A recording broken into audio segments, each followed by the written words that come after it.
नमस्कार. तर माझा हा व्हिडिओ ना त्या मुलींसाठी आहे जे शिक्षण शिकत आहेत, जे आपलं स्वप्न पूर्ण करत आहेत.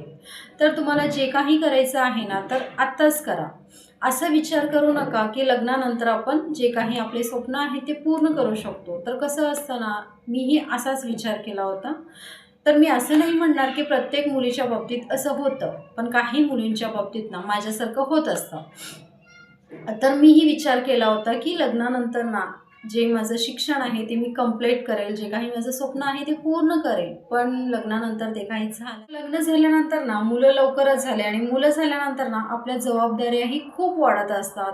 घरातील लोकांची काही जबाबदाऱ्या आपल्यावरच असतात. म्हणून या निमित्तानं आम्ही बाहेर जाऊन काहीही केलं नाही. जे मला करायचं होतं, तर ते मी काहीच करू शकले नाही आणि ते मला जमलंही नाही. आणि नंतर हे विचार केलं, की बाहेर तर मी जाऊ शकत नाही. घरी बसून काहीतरी आपलं जे काही क्रिएटिव्हिटी आहे, आपली जे काही आवड आहे, ते मी करू शकते. पण तेही असा विचार केला, की मुलं लहान आहेत, मोठे झाल्यानंतर करू शकते. पण तेही मला काही जमलं नाही. तर अशा गोष्टी माझ्यासोबत झाले. म्हणून मी तुम्हाला सांगत आहे, की तुम्हाला जे काही करायचं आहे ना, तुम्हाला आत्ता वाटत आहे ना, की हे करायचं आहे, तर ते खरंच करा.